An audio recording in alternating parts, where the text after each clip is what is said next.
Assalamualaikum warahmatullahi wabarakatuh.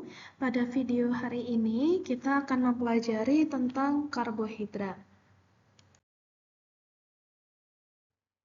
Berikut adalah e-book yang saya gunakan sebagai referensi dalam video ini, yakni buku Organic Chemistry dari Janis Gorzinski-Smith, edisi ketiga. Capaian pembelajaran pada topik karbohidrat ini yakni mahasiswa mampu memahami klasifikasi karbohidrat, struktur siklik, reaksi monosakarida termasuk pembentukan ester, eter, pembentukan glikosida, oksidasi, perpanjangan, dan permendekan rantai.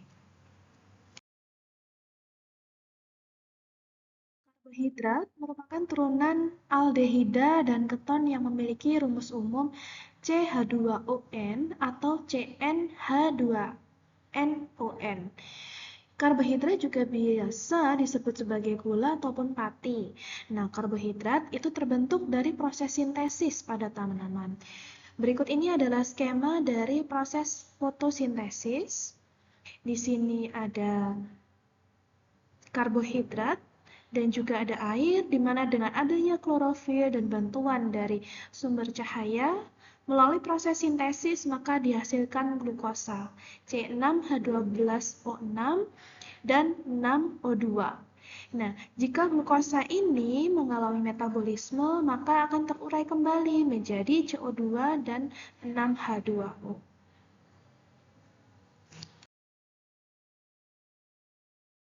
Berikut adalah struktur dari karbohidrat. Jadi struktur karbohidrat itu bisa digambarkan dengan dua struktur ya. Ada yang berbentuk struktur rantai panjang dan juga ada struktur berbentuk cincin. Nah, pada struktur karbohidrat rantai panjang digambarkan sebagai rantai atom karbon disusun vertikal dan gugus aldehid diletakkan paling atas. Berikut adalah contoh beberapa struktur dari karbohidrat. Di sini ada beta D-glukosa yang mana merupakan salah satu contoh dari karbohidrat yang paling sederhana. Lalu ada selulosa, di mana selulosa ini merupakan komponen penyusun dari kayu. Lalu ada doksorubisin, seperti ini strukturnya ya. Nah, di sini ada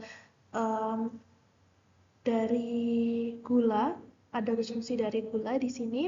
Nah, doksorubisin ini juga sebagai obat anti kanker dan juga telah digunakan untuk leukemia, Hodgkin's disease dan juga kanker payudara, ginjal dan juga kanker ovarium. Nah, contoh berikutnya ada DNA 2-deoksiadenosin 5-monofosfat. Nah, untuk di DNA di sini ada komponen dari nukleotida. Nah, di sini ada porsi karbohidrat. Nah, karbohidratnya terletak di struktur di sini.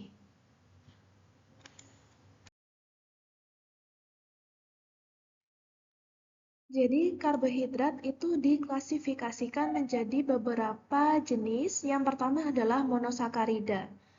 Monosakarida merupakan karbohidrat yang paling sederhana dan tidak dapat dihidrolisis lebih lanjut. Berikutnya ada disakarida yang merupakan karbohidrat yang mengandung 2 satuan monosakarida. Lalu ada oligosakarida yang merupakan karbohidrat yang jika dihidrolisis menghasilkan 3-8 satuan monosakarida. Ada polisakarida.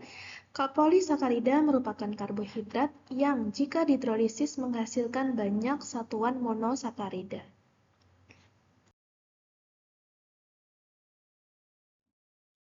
Baik, berikutnya kita akan mempelajari tentang monosakarida. Jadi monosakarida merupakan karbohidrat yang paling sederhana, terdiri atas 3-7 atom karbon. Nah, monosakarida dengan gugus karbonil pada C1 yang berupa aldehid, maka disebut sebagai aldosa. Nah, jika monosakarida memiliki gugus fungsi pada C2 di sini yang merupakan keton, maka disebut sebagai ketosa.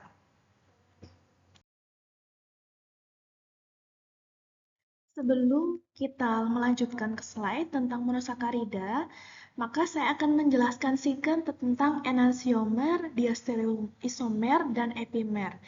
Jadi enantiomer itu merupakan sepasang stereoisomer yang merupakan bayangan cermin. Sedangkan diastereoisomer itu merupakan sepasang stereoisomer yang bukan merupakan bayangan cermin. Untuk epimer merupakan sepasang stereoisomer yang berbeda konfigurasi pada satu atom karbon kiral. Stereoisomer sendiri merupakan senyawa dengan rumus molekul sama, namun penataan atom-atom dalam ruangannya yang berbeda. Berikutnya adalah isomer karbohidrat.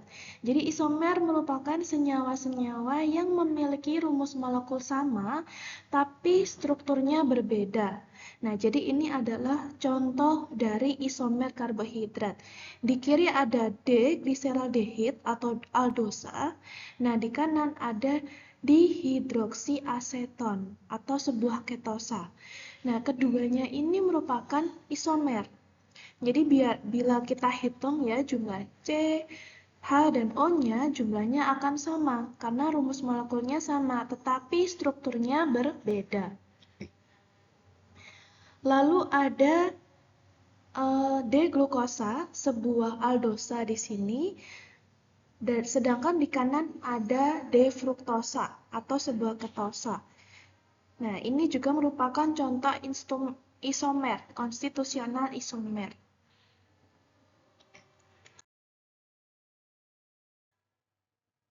Nah, untuk penamaan karbohidrat sendiri, jika jumlah atom karbonnya ada 3 disebut sebagai triosa, jika ada 4 tetrosa, jika 5 pentosa, jika 6 heksosa. Nah, ini ada tabel ya. Nah, jika atom karbonnya 3, lalu gugus fungsinya adalah aldehid, maka penamaan sugarnya atau penamaan gulanya adalah aldotriosa. Contohnya apa? Ada gliseraldehid. Nah, jika atom karbon berjumlah 3 namun gugus fungsinya keton, maka disebut ketotriosa. Contohnya apa? Ada dihidroksiaseton. Jika jumlah karbonnya 4 dengan gugus fungsinya aldehid, maka penamaannya aldotetrosa. Contohnya eritrosa. Nah, jika atom karbonnya 4 dan gugus fungsinya adalah keton, maka penamaannya adalah ketotetrosa. Contohnya apa? Ada eritrulos. Nah, nanti seterusnya bisa dipelajari mandiri.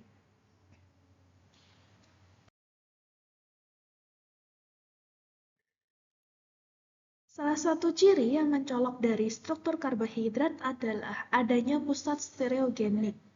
Nah, semua karbohidrat kecuali dihidroksiaseton mengandung satu atau lebih pusat stereogenik.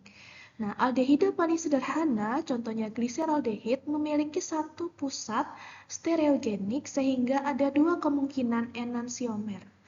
Hanya enantiomer dengan konfigurasi R yang terjadi secara alami. Jadi ini adalah contoh dari enantiomer R-gliseraldehid. Nah, enantiomer dari R-gliseraldehid adalah S-gliseraldehid. Oke, seperti yang saya jelaskan di slide sebelumnya, enantiomer sendiri merupakan suatu isomer optis yang berupa gambar cermin namun tidak dapat dihimpitkan atau ditumpangkan satu sama lain. Jadi antara R-gliseraldehid dan S-gliseraldehid, jika ini didekatkan atau ditumpang tindihkan, maka strukturnya tidak saling tumpang tindih. Posisinya antara gugus fungsi 1, 2, dan 3 ini berbeda. Itulah kenapa disebut sebagai enantiomer.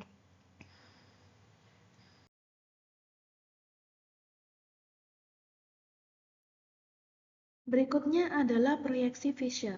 Jadi pusat stereogenik pada gula itu digambarkan dengan konversi yang berbeda dibandingkan dengan pusat stereogenik lainnya. Gula digambarkan sebagai tetrahedron dengan 2 ikatan dalam bidang, satu di depan bidang dan satu di belakangnya. Nah, tetrahedron itu dimiringkan sehingga ikatan horizontal datang ke depan, yang bentuknya seperti anak panah, itu digambarkan dengan garis tebal, dan ikatan vertikal ke belakang itu digambarkan dengan garis putus-putus. Struktur ini kemudian disingkat dengan formula silang yang juga disebut sebagai formula proyeksi Fisher. Jadi proyeksi Fisher ini menggambarkan struktur gula dengan cara yang lebih mudah dan lebih sederhana. Nah, jadi contohnya kalau di gambar paling kiri ini R-glyceraldehyde ini adalah struktur stereogeniknya di mana jika gus fungsi itu arahnya ke depan bidang itu digambarkan seperti ini. Sedangkan jika gus fungsinya itu ke arah belakang bidang, maka digambarkan dengan garis putus-putus ini. Gitu. Nah, sedangkan garis lurus tipis ini jika struktur dari ikatannya itu sama dengan bidangnya atau sama dengan posisi C-nya. Nah, dalam proyeksi Fisher, itu atom karbon terletak di persimpangan 2 garis silang. Nah, ini atom karbon terletak di persimpangan 2 garis silang. Ikatan horizontal yang ke arah ke depan, nah ikatan horizontal ke arah ke depan ini digambarkan dengan garis tebal. Nah, sedangkan ikatan vertikal ke belakang digambarkan dengan garis putus-putus. Nah, ini garis putus-putus ini artinya ikatannya ke arah belakang. Dalam karbohidrat, karbonil aldehida atau keton ditempatkan di atau dekat bagian atas. Jadi aldehidnya atau ketonnya itu diletakkan di paling atas. Nah, ini struktur gliseraldehyde jika digambarkan dengan stereogeni, ini strukturnya seperti ini ya. Nah, ini adalah penggambaran jika ikatan horizontalnya ke arah depan. Nah, kok ke arah depan bidang itu digambarkan seperti garis horizontal yang tebal ini. Nah, tapi kalau ikatannya vertikal ke arah belakang, ini digambarkan dengan garis putus-putus. Lalu, oleh Fisher diproyeksikan seperti ini. Jadi gambarnya lebih sederhana dibandingkan penggambaran yang sebelumnya.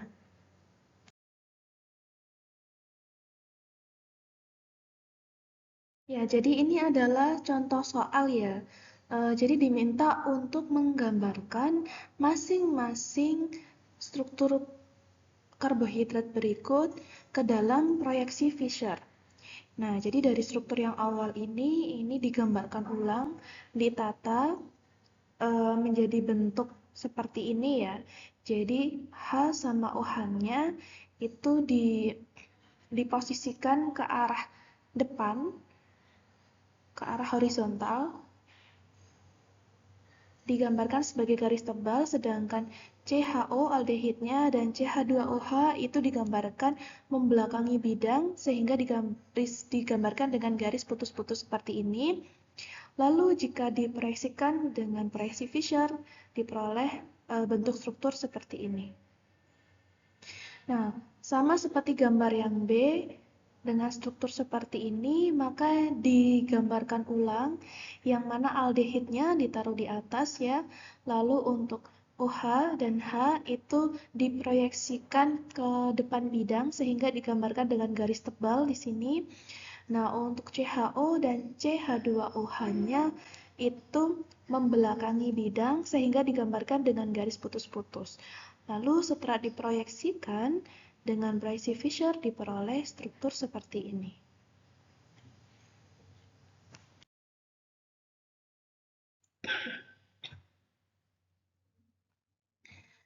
Nah, berikut ada contoh lainnya. Jadi, diminta untuk menggambar ulang masing-masing proyeksi Fisher dan digambarkan ke dalam bentuk stereogenic center dan diberi label R atau S. Nah, jadi penyelesaiannya yang pertama adalah mengkonversikan dari proyeksi Fisher ke dalam bentuk garis tebal dan garis putus-putus. Nah, jadi ini dibalik ya, kalau sebelumnya dari struktur yang stereogenik diubah ke Fisher, nah ini sebaliknya.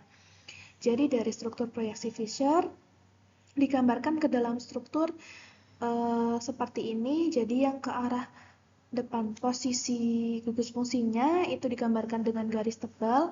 Nah, yang ke arah belakang ikatannya itu digambarkan dengan garis putus-putus. Lalu tulis prioritasnya. Lah, untuk prioritasnya ini dituliskan berdasarkan bobot gugus fungsi yang paling berat. Nah, karena BR memiliki MR yang paling besar, maka ditulis sebagai prioritas pertama, CH2OH prioritas kedua, CH3 prioritas ketiga, dan karena atom hidrogen memiliki MR yang paling kecil sebagai prioritas terakhir.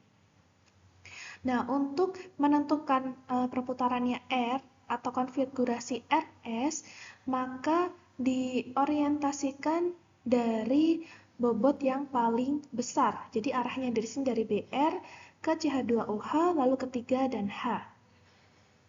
Nah, karena perputarannya ini searah jarum jam dan gugus fungsi BR-nya ini terletak di belakang ya, sehingga konfigurasinya ini disebut sebagai R configuration atau konfigurasi R.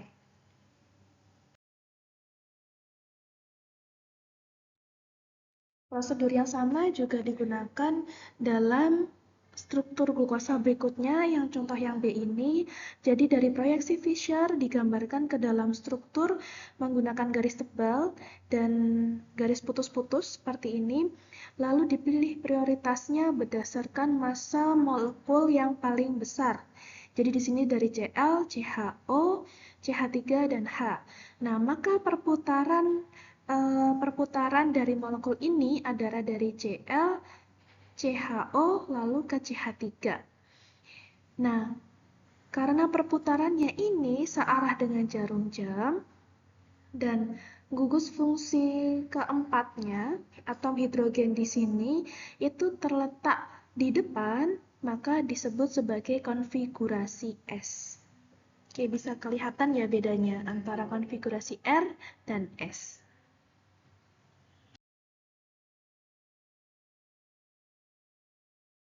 Berikutnya adalah contoh proyeksi Fisher pada D-glukosa, di mana pada semua ikatan horizontal itu digambarkan sebagai garis hitam tebal, seperti ini.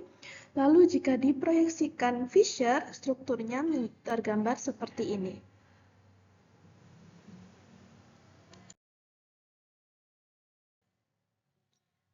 Berikutnya tentang D dan L monosakarida.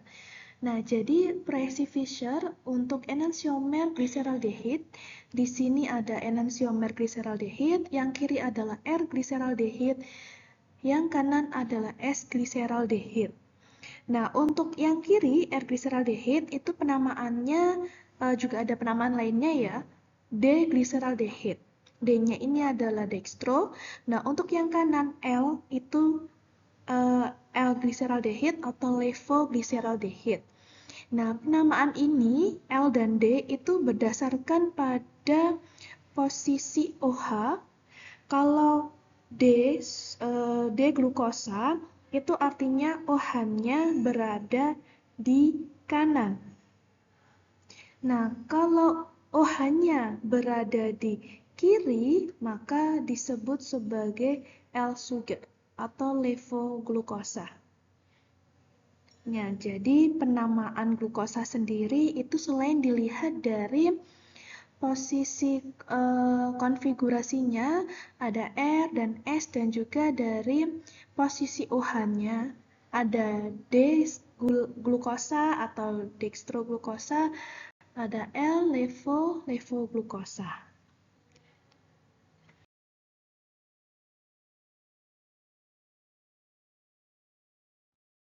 Ini adalah contoh lainnya, jadi ini ada D-glukosa dan L-glukosa. Nah, setiap pusat stereogenik itu pasti akan memiliki konfigurasi kebalikannya. Nah, jadi ini pusat stereogeniknya kan di C yang paling ujung ya. Kalau yang D itu OH-nya ada di kanan, kalau yang L OH-nya ada di kiri. Nah, pasti kalau ada D-glukosa berarti ada kebalikannya, ada L-glukosa. Namun yang paling banyak di sini itu adalah dalam bentuk D-glukosa.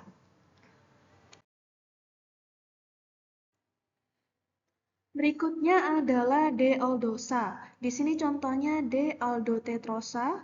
Nah, ada 2 C chiral di sini. Contohnya ada D-eritrosa dan D-treosa. Nah, ini ada D-glukosa ya, ada D-glukosa di sini.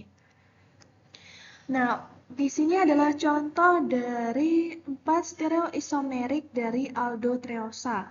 Jadi ada D-eritrosa dan L-eritrosa merupakan enantiomer atau bayangan cermin di sini. Dan juga ada enantiomer dari D-treosa dan L-treosa. Nah, ini diibaratkan sebagai cermin ya. Jadi, ini merupakan bayangan cermin dari D-treosa.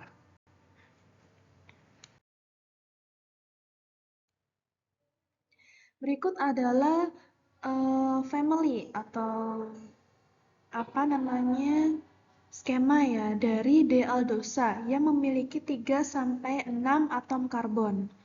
Jadi di sini ada 3 atom karbon yang disebut D-glyceraldehyde, lalu ada 4 atom karbon disebut D-eritrosa, ada D-treosa juga. Nah, dari D-eritrosa jika ketambahan atom karbon lagi disebut D-ribosa, ada D-arabinosa juga.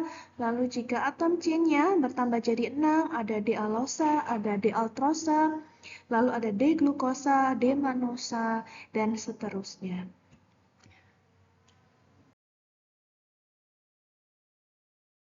Contoh berikutnya adalah dari D-ketosa.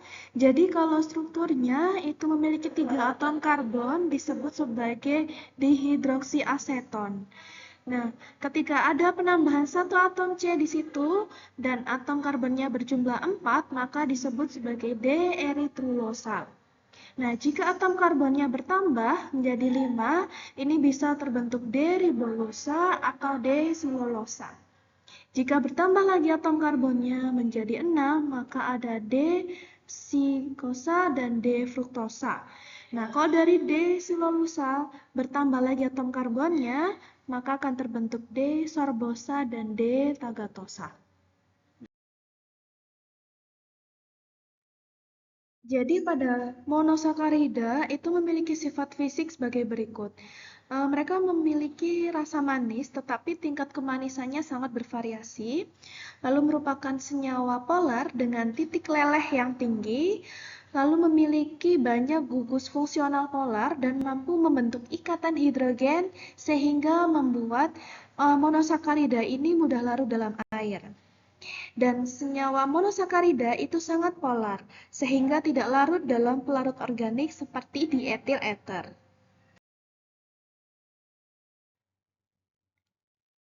Berikut adalah contoh bentuk siklik monosakarida. Jadi di sini ada yang disebut cincin piranosa yang mana memiliki 6 karbon dan disebut juga sebagai piran. Nah, hemiasetalnya di sini. Nah, contoh lainnya adalah cincin furanosa yang memiliki 5 atom karbon. Nah, disebut juga sebagai furan.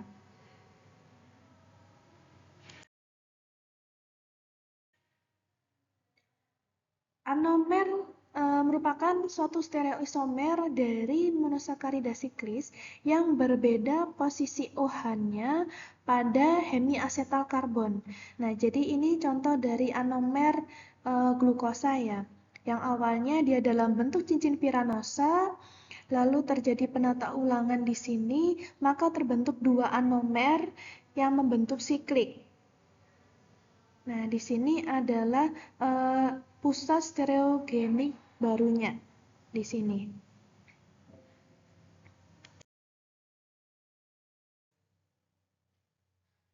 Nah, berikutnya adalah menggambar glukosa dalam bentuk siklik hemiasetal.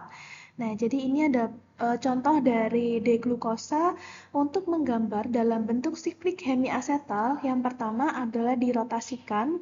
Ini ada gambar panahnya ya, dirotasikan dari CH2OH ke H lalu ke OH.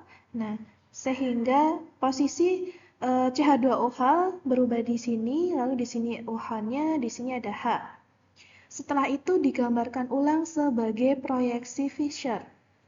Oke, digambarkan sebagai proyeksi Fischer seperti ini.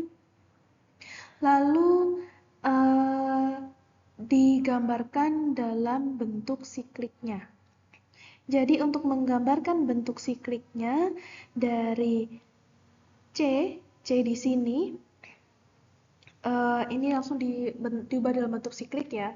Sehingga ini C nomor 5 di sini, ini C nomor 5. Posisinya OH dari C nomor 5 akan berdekatan dengan C nomor 1 di sini, dari C aldehidnya.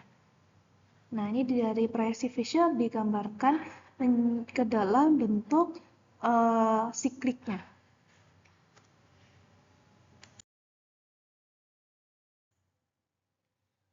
Nah, berikutnya dikenal sebagai proyeksi Howard. Jadi, proyeksi Howard di sini akan menggambar D-manosa ke dalam bentuk proyeksi Howard gitu ya. Nah, jadi ini contohnya ada D-manosa dan struktur seperti ini. Lalu di sini menempatkan posisi atom O itu berada di atas dari heksagonnya atau di ujung heksagonnya ini, dan CH2OH itu terletak di atom karbon yang pertama. Jadi melawan arah jarum jam dari atom O. Lalu ini untuk D-manosa ditata ulang strukturnya lalu digambarkan seperti ini.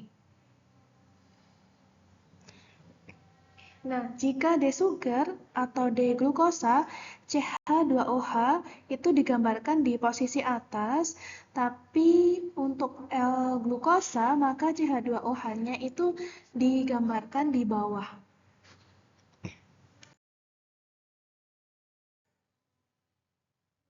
Nah, ini ada contoh lainnya untuk step kedua ya.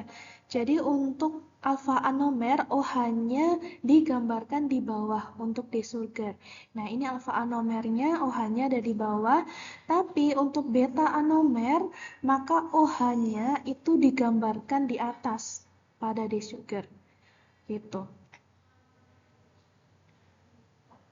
Lalu yang ketiga adalah penambahan substituen pada stereogenic centernya di sekitar cincinnya. Jadi substituen yang berada di kanan dari proyeksi Fischer itu digambarkan di bawah. Jadi 2, 3, 4 ini ya 2, 3, 4 itu yang berada di kanan itu digambarkan di yang bawah. Lah, untuk yang sebelah kiri itu digambarkan di atas, seperti ini. Lalu CH2OH digambarkan sedemikian rupa. Nah, lalu ditata strukturnya menjadi seperti ini. Jadi itu tadi urutannya ya, untuk menggambar seperti proyeksi Howard.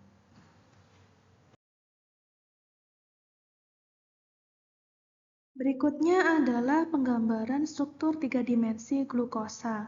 Jadi dari proyeksi Howard itu bisa digambarkan dalam bentuk kursi. Nah, ini contoh bentuk kursinya ya. Nah, bagaimana stepnya? Itu yang pertama menggambarkan cincin piranosa dengan atom O berada pada bagian atas. Nah, ini atom O itu berada di atas seperti ini, di atas di ujung dari kursi ya, struktur kursi. Lalu untuk substituen yang berada di proyeksi Howard, yang mana dia di posisi atas, maka pada bentuk kursi ini strukturnya juga tetap di atas. Nah, ini digambarkan dalam tulisan warna merah ya. Oke. Nah, sedangkan substituen yang berada di bawah pada proyeksi Haworth, yang di sini dituliskan atau diberi label warna biru, maka juga akan digambarkan di posisi bawah untuk proyeksi kursi ini. Baik itu dalam bentuk aksialnya, ini aksial ya, aksial atau ekuatorial. Itu. Nah, ini ekuatorial, ini aksial. Nah, ini adalah contoh bentuk 3 dimensi dari beta D glukosa.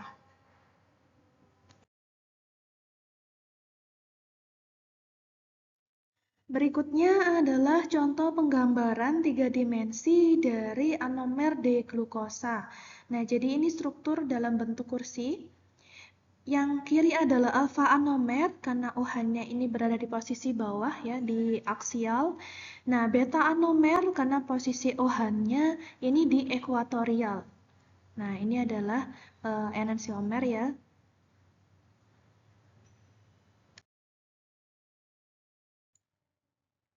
Nah, pembentukan glikosida.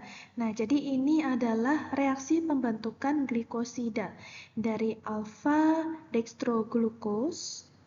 Jadi hanya hemiasetal, OH pada hemiasetal yang akan bereaksi, lalu direaksikan dengan CH3OH dengan katalis HCl, maka dihasilkan alfa glikosida dan beta glikosida.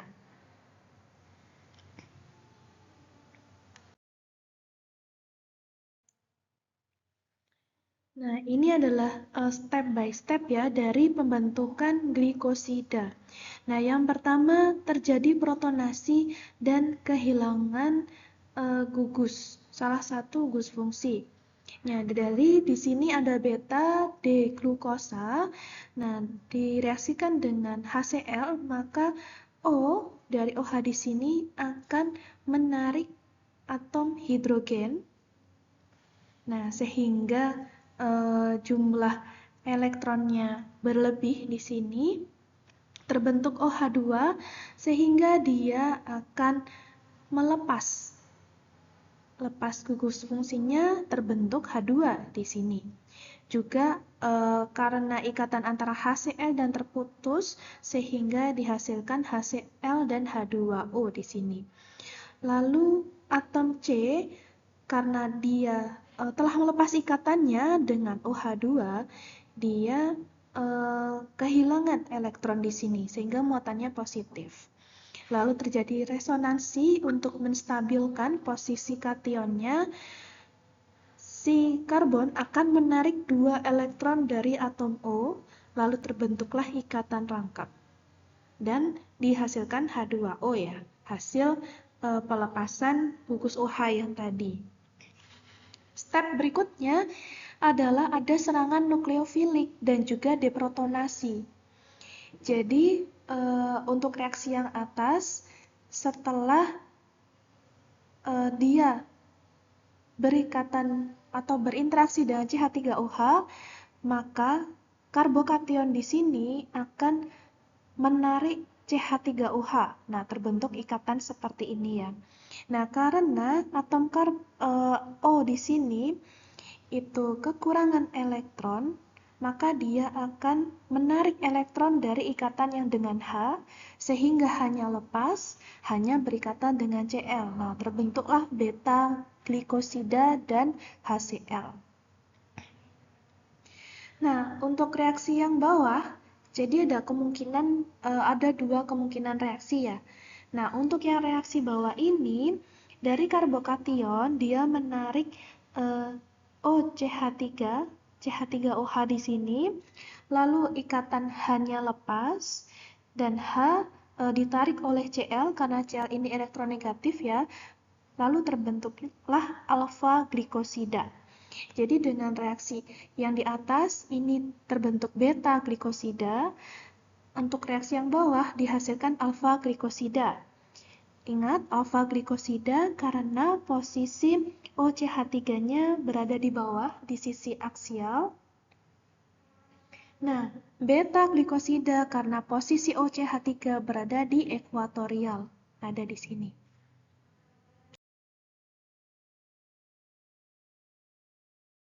Berikutnya adalah reaksi hidrolisis glikosida.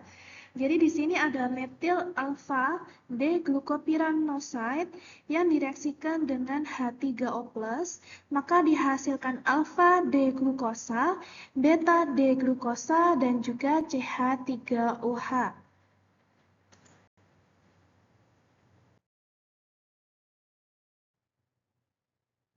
Nah, ini adalah penjelasan dari setiap step ya. Jadi, step 1 sampai 2 adalah terjadi protonasi dan kehilangan gugus fungsi. Di sini H3O+ akan di sini atom oksigennya akan menarik hidrogen, lalu hidrogen akan melepas ikatannya dengan H2O sehingga H2O lepas di sini. Nah, terbentuk gugus OCH3H. Nah, karena di sini kehilangan elektron, maka dia akan cenderung menstabilkan diri. Dia melepas CH3OH di sini, sehingga terbentuklah karbokation. Lalu terjadi penata ulangan, karbokation menarik elektron dari oksigen, sehingga terbentuk ikatan rangkap C dengan O, dan dihasilkan CH3OH. Nah, pada step 3 sampai 4 terjadi serangan nukleofilik dan deprotonasi. Nah, ini gambar karbokation planarnya. Di sini terbentuk karbokation ya. Lalu ada dua reaksi, yang mana reaksi yang atas, karbokation akan menarik H2O, lalu H plusnya akan melepas ikatannya dengan atom oksigen karena dia kekurangan elektron ya. Nah, atom H di sini akan ditarik oleh H2O, oleh elektron yang ada di atom oksigen. Nah, terbentuklah beta D-glukosa. Nah, untuk reaksi yang di bawahnya, dari karbokation dia menarik H2O, lalu atom oksigen dari H2O dia menarik atom hidrogen akhirnya melepas ikatannya dengan OH dan memberikan dua elektronnya ke atom O, sehingga terbentuklah alfa D-glukosa.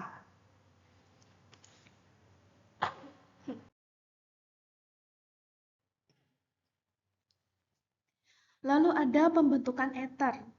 Nah, jadi di sini contohnya ada alfa D-glukosa, di mana OH pada hemiasetal akan mengalami reaksi dengan Ag2O dan CH3I dan membentuk pentametil eter.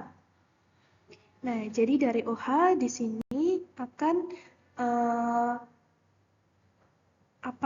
ketambahan ya adisi CH3, adisi metil di asetalnya.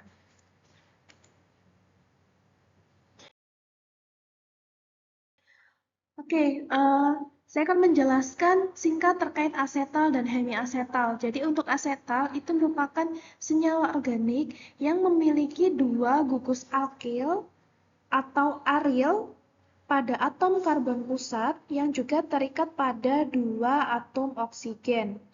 Nah, pada hemiasetal adalah senyawa organik yang memiliki satu alkil atau aril dan satu gugus hidroksil yang terikat pada atom karbon pusat yang juga terikat pada gugus oksigen.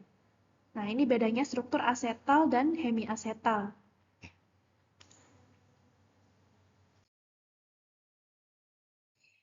Baik, pada pembentukan ester ini contohnya ada beta D-glukosa. Nah, pada struktur ini itu semua gugus OH-nya bereaksi.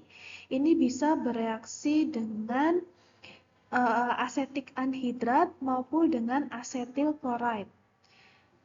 Dan dibantu dengan piridin yang merupakan basa. Lalu akan terbentuk suatu asetat ester seperti ini. Karena semua gugus OH-nya itu bereaksi dengan asetik anhidrat ataupun asetil klorida. Jadi terbentuk struktur ester seperti ini.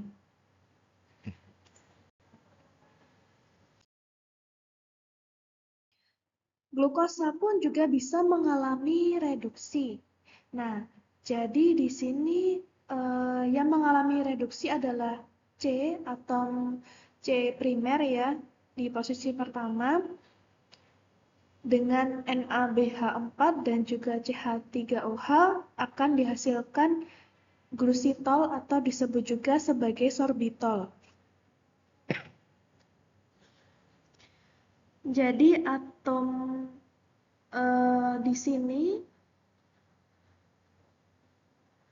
akan mengalami reduksi di mana dia akan ketambahan OH, H2O dari CH3OH.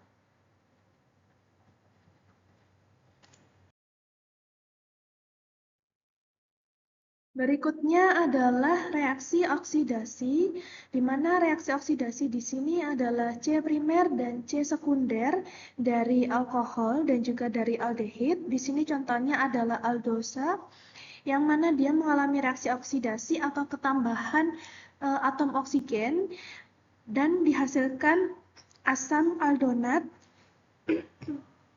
atau asam aldarit.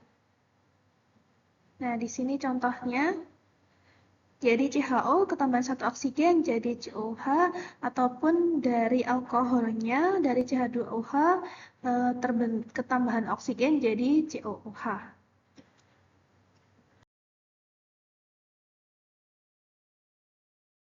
Karbohidrat juga bisa mengalami pemendekan rantai atau disebut sebagai wall degradation. Jadi, yang mengalami pemutusan di sini adalah C nomor 1 dan juga C nomor 2. Mengalami pemutusan sehingga atom karbon yang awalnya jumlahnya 6, di sini kehilangan satu atom karbon karena terjadi pemutusan atau pemendekan rantai, sehingga terbentuklah D-arabinosa dengan C-nya berjumlah 5. 1, 2, 3, 4, 5. Nah, untuk stereogenic centernya itu berada di C3 sampai C5. Di sini.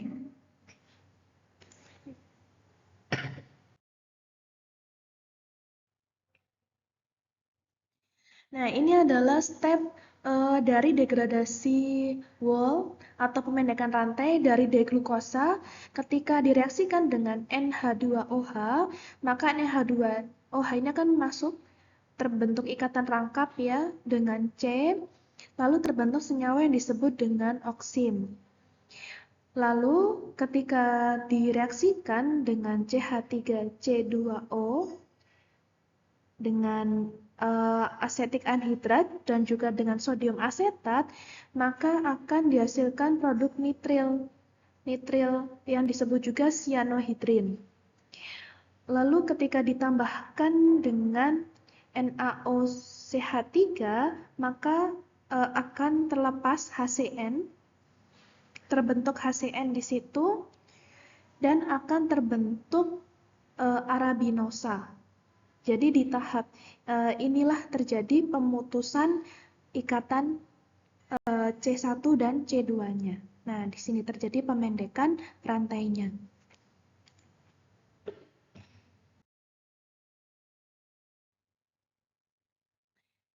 Nah, ini ada contoh lainnya dari D-galaktosa mengalami degradasi terbentuk D-silosa. Lalu D-silosa ini juga merupakan salah satu produk degradasi wall atau pemendekan rantai dari D-talosa. Nah, D-galaktosa dan D-talosa ini merupakan suatu epimer pada C2. Nah, jadi epimer pada C2 ini yang mengalami pemutusan.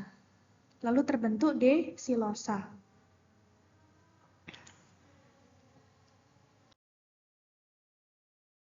Lalu ada juga sintesis Kilani-Fischer atau perpanjangan rantai. Nah, kalau perpanjangan rantai ini juga terjadi di C nomor 2. Contohnya ada D-arabinosa yang mana Di sini akan mengalami perpanjangan rantai ya, jadi D-glukosa maupun D-manosa. Yang mana D-glukosa dan D-manosa merupakan suatu epimer.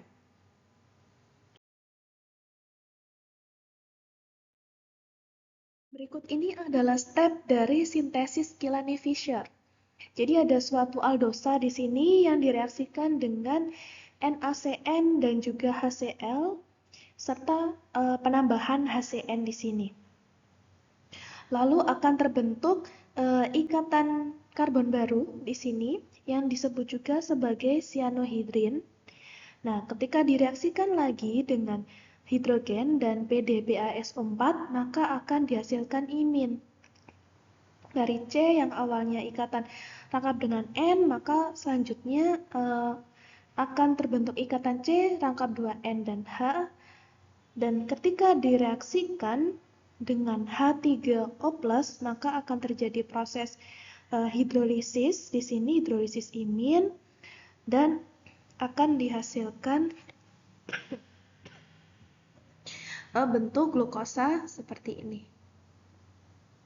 Jadi yang awalnya C-nya itu berjumlah 5, maka hasil dari perpanjangan rantai diperoleh suatu glukosa dengan jumlah C6. 1, 2, 3, 4, 5, 6.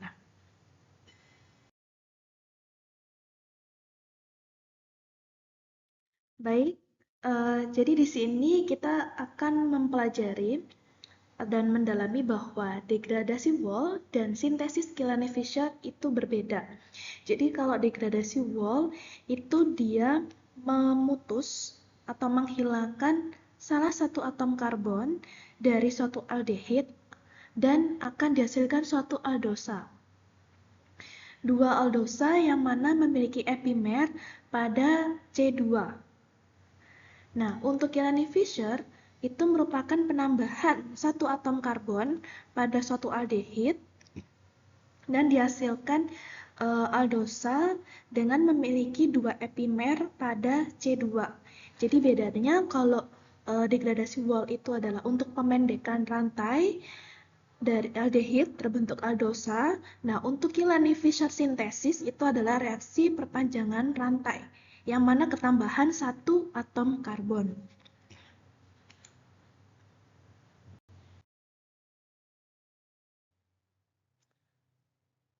Ya, sekian video terkait topik karbohidrat.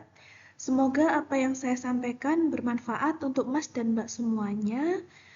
Terima kasih atas perhatiannya. Wassalamualaikum warahmatullahi wabarakatuh.